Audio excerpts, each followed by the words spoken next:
c'est dans les tuyaux et je peux pas t'en dire plus pour le moment. Voilà. Ce sera pour 2025 si tout va bien.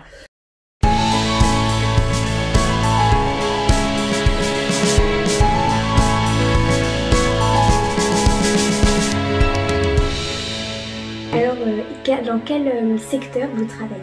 Alors en fait, j'ai une vice-présidence à la démocratie participative, la citoyenneté et la relation des usagers avec les services du département. Qu'est-ce que vous avez effectué comme parcours pour arriver en tant qu'élu au département? Alors,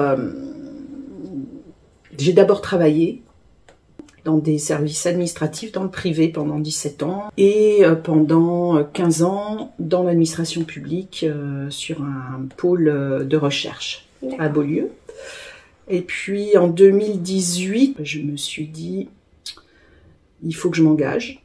Il y a eu les élections municipales, j'ai été sur la liste du maire de la commune, j'ai intégré le conseil municipal et ça a commencé comme ça. Et après on m'a dit, est-ce que tu ne veux pas t'engager pour les départementales avec le maire de Noyal-Châtillon? J'ai dit, allez, on y va. J'avais envie de défendre des mesures, des politiques sociales, une politique humaine et pouvoir être utile à la société. Voilà. C'est devenu naturel à un moment donné pour moi.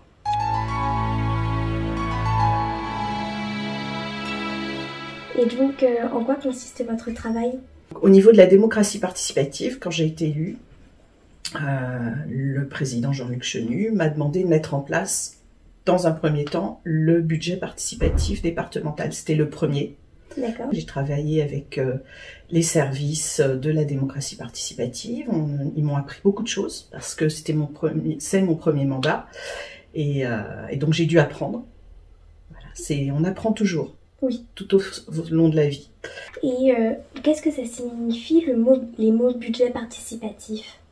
Bien, en fait, on a mis en place le premier budget participatif départemental avec appel à projets auprès des citoyens, des projets sur leur territoire pour le bien commun. Et on a eu 305 projets déposés. D'accord. 125 qui ont été retenus pour le vote citoyen. Et sur ces 125 projets qualifiés, 60 ont été lauréats. D'accord.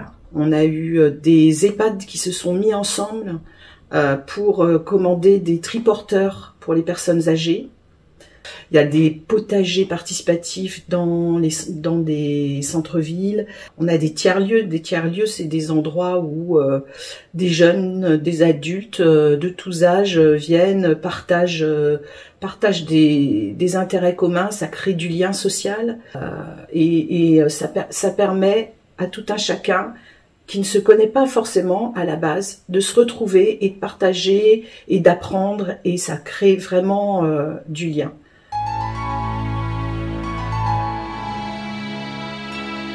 Vous parliez tout à l'heure de la démocratie participative, mais qu'est-ce que ça signifie? Alors la démocratie participative, c'est vaste. En fait, c'est amener, en tous les cas au département, les Brétiliennes et les Brétiliens à agir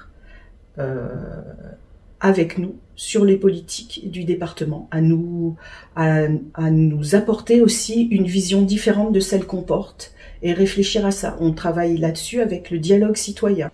Et est-ce que vous menez des actions concrètes pour les jeunes? Dans les collèges, on incite l'entraide entre les jeunes et les jeunes médiateurs dans les collèges pour empêcher que des conflits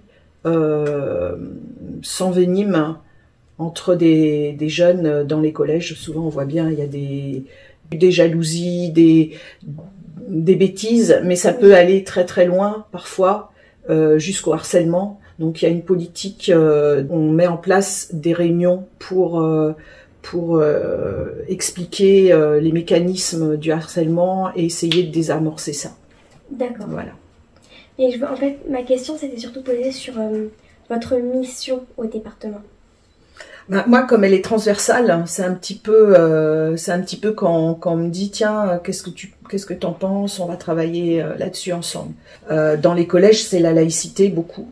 Oui. Concrètement. Oui. Donc on parle de la laïcité, le respect des règles de la République, mais c'est aussi le respect de l'autre, d'accepter les différences, Donc ça rentre dans le cadre de ma politique. Donc votre travail en tant qu'élu du département, il fait assez sens pour vous? Oui, tout à fait, et je suis contente d'être élue à la démocratie participative parce que ça centre mes centres d'intérêt, ça confirme mes centres d'intérêt pour aller vers les citoyens. Et puis c'est concret, c'est la mise en place de projets concrets sur les territoires.